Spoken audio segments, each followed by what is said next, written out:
Hello students, how are you? I hope you all are good at your place. Students, today we will continue with our chapter number 5, our responsibilities. In our previous lecture, we read about taking care of public and private property. We knew the terms of public and private property. Now we will know participating in election. Today's topic is participating in election. So what is election? आपको पता है election क्या होती है? हाँ, आपने सुना है नाम? अभी पीछे हमारे जंडियाला गुरु में इलेक्शंस हुए थे. क्या होते हैं? ऐसा कभी हो सकता है कि सभी जो कंट्री के हमारे लोग हैं वो ऐसा ही करें जैसा हम चाहते हैं? Is it possible? क्या हम कर सकते हैं? नो. हमारे पीछे कौन होता है? एक लीडर होता है जो पॉलिसीज़ बनाता है, फिर उसको इम्प्लीमेंट किया जाता है. ठीक है, ये प्रॉपर एक पूरे का पूरा एक स्ट्रक्चर होता है जो पीछे काम करता है. तो उस स्ट्रक्चर को हम कहते हैं गवर्नमेंट. अब गवर्नमेंट कैसे चूज़ होती है? गवर्नमेंट इलेक्शन से चूज़ होती है. इलेक्शंस होता है जैसे चुनाव होना. हम खुद अपनी मर्जी से अपने जो भी कैंडिडेट्स खड़े होते हैं हम उनका चुनाव करते हैं, हम उनको राइट देते हैं कि वो हमारी कंट्री को चला सके. Okay, if all the people in a country are allowed to function the way they want they will be chaos all around. तो क्या होता है, सब तरफ क्या हो जाएगा?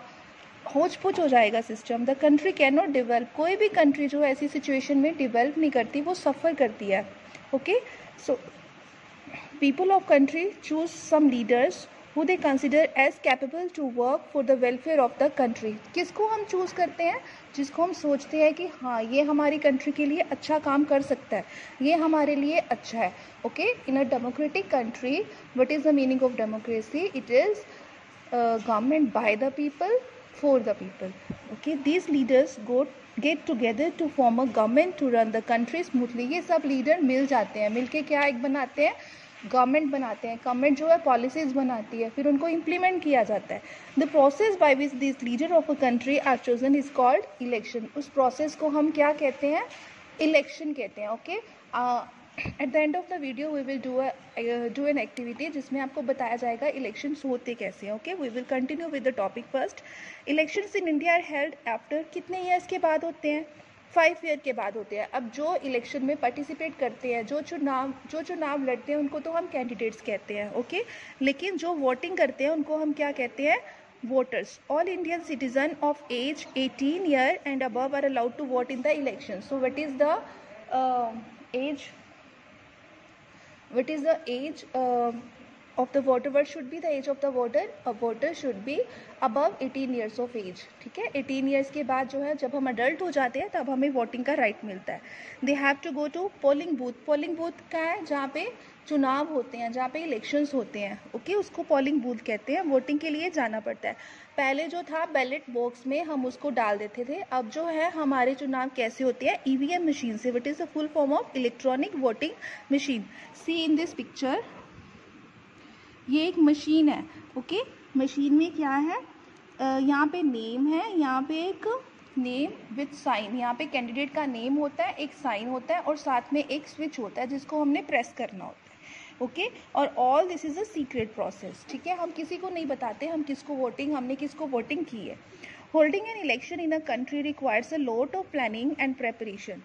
एक कंट्री में इलेक्शन के लिए बहुत ज़्यादा, अब आपने कुछ फंक्शन घर पे करना हो तो उसके लिए हम काफ़ी दिनों से प्लानिंग करते हैं ना, कौन आएगा कौन नहीं आएगा. ऐसे इलेक्शन है, इसकी प्लानिंग बहुत लंबी होती है और काफ़ी देर से शुरू हो जाती है. अब इसका सारा टेक केयर कौन करता है? इलेक्शन कमीशन करता है. Election commission plans and holds the election. वही प्लान करता है और वही रखता है. It announces the dates. Announce करता है डेट कब इलेक्शन होंगे. And ensure that elections are conducted in fair manner. और ये भी देखता है कि ये बिल्कुल सही तरीके से हो. The result of the election is also announce by the election commission. Result भी जो है वो इलेक्शन कमीशन अनाउंस करता है. As a responsible citizen of our country, every one of the age 18 and above should vote in the elections. हमारी country में कोई भी जो 18 ईयर का हो चुका है वो एक वोटर बन जाता है. उसको अपने इलेक्शन प्रोसेस में पार्टिसिपेट ज़रूर करना चाहिए. It is one of our most important right. ये हमारा राइट है एज वेल एज ड्यूटी, और ड्यूटी भी है. If we do not vote the candidate who we think is suitable may not become our leader. हम अगर सोचते हैं हमें इसको वोट करना है, हमने इसको जिताना है. सपोज़ करो आपकी क्लास जो है, क्लास मॉनिटर की इलेक्शन हो रहे हैं. आप सोचते हो कि मेरी क्लास में सपोज़ करो कोई ऐसा स्टूडेंट है जैसे सपोज़ करो गुनीब जोत है, जिसको आप ये सोचते हो कि ये हमारी क्लास का मॉनिटर बनना चाहिए, तो अगर आप वोटिंग नहीं करोगे, ठीक है, आप चाहते हो कि वो बने, लीडर बने, लेकिन अगर आप उसको वोट नहीं करते तो वो लीडर बन पाएगा? नो। उसकी जो अच्छी पॉलिसीज़ हैं वो उनको इम्प्लीमेंट कर पाएगा? No. Participating in election gives us a voice to our choice. हमारी पार्टिसिपेशन का मतलब है कि हम बिना बोले ही अपनी चॉइस को एक आवाज़ दे देते हैं। Okay, since the right to vote is important, we must also use this right carefully. Right to vote बहुत इंपॉर्टेंट राइट है और हमें इसका बहुत सोच समझ कर यूज़ करना चाहिए। We must not get influenced by anyone else. हमें किसी के प्रेशर में आके वोट नहीं करनी चाहिए। We should think and vote for the right person. हमें राइट पर्सन राइट टाइम पे चूज़ करना चाहिए, who will work for the good for the country, जिसको हमें लगता है कि ये हमारी कंट्री के लिए अच्छा कर सकता है। Okay, thus by participating in the elections held in our country we act like a responsible citizen. अगर हम पार्टिसिपेट करते हैं इलेक्शन प्रोसेस में, अपनी वोट देते हैं, तो उससे हम एक रिस्पॉन्सिबल सिटीज़न बन जाते हैं। ओके, जिसको अपनी जिम्मेवारियों का पता होता है, जिसको अपनी ड्यूटीज़ का पता होता है कि ये मेरी ड्यूटी है, ये मेरा राइट है। Okay students, now you have to complete this. The present Prime Minister of India, present President of India, present Vice President of India. Okay, you have to write the name and in which year his election took place. Okay, आपको इसको करना है. And at the end of the chapter we have a slogan writing activity. Okay, write some slogans on how the public property in your neighborhood can be protected. आपको public property को save करने के लिए slogan लिखने हैं। Okay, तो I show you some clues.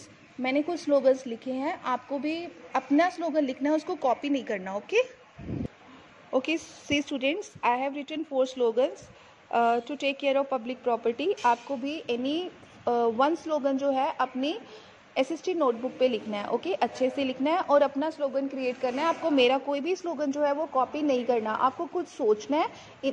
Okay, आपको खुद सोचना है और फिर स्लोगन लिखना है। Like my first slogan is caring for public property is caring for our heritage. Okay, means अगर हम पब्लिक प्रॉपर्टी को केयर करेंगे तो हम अपनी हेरिटेज क्या होती है, हमारी विरासत, हम उसको केयर करेंगे। Okay, next is public property belongs to you, keep it clean. This is slogan.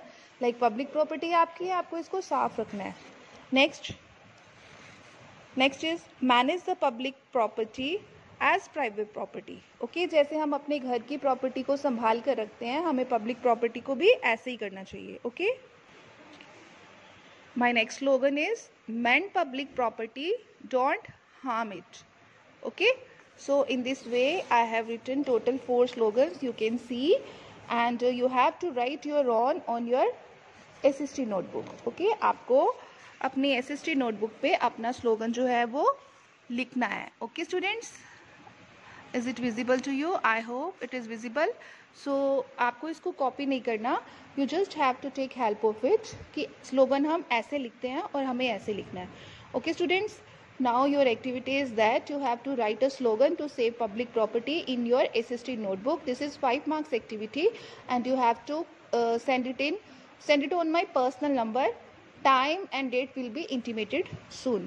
Okay, you just try to solve back exercise. अब हम इसके बाद एक एक्टिविटी करेंगे जिसको हम आपको बताते हैं कि what is ballot paper, ballot paper क्या होता है, ballot box क्या होता है और voting कैसे होती है। Okay students, now we will know कि बैलेट बॉक्स क्या होता है। This is ballot box. इसमें जो है हम बैलेट पेपर क्या होता है, this is ballot paper. Suppose we have to choose monitor of your class and there are 4 candidates, one is Ravleen, Tanishka, Mannatpreet and Amrit. Okay, तो इनको अलग अलग वोटर्स आएंगे। Who are the voters? All the students of your class are voters. आपकी class के सारे students कौन है? वोटर्स हैं। वो आके इनके नेम के सामने टिक करेंगे। ठीक है, इसको फिर हम फोल्ड करके इसको हम बैलेट बॉक्स में डाल देंगे। Okay, now we will see first voter is coming. ठीक है, he is choosing his candidate and folding it. Fold करके डालना है, जब भी हमने बैलेट बॉक्स में डालना है फोल्ड करके डालना है। Okay, now the next voter will come. Next voter he will choose his candidate. अपना कैंडिडेट चूज करके वो स्लिप पे बैलेट बॉक्स में डाल देगा। Okay, now third candidate is coming. Third candidate again is choosing okay ऐसे जो है हम अपने बैलेट बॉक्स में ऐसे जो हमारा इलेक्शन प्रोसेस है होता है। आजकल जो है वो बैलेट मशीन्स होती हैं, ईवीएम मशीन्स होती है, इलेक्ट्रॉनिक वोटिंग मशीन।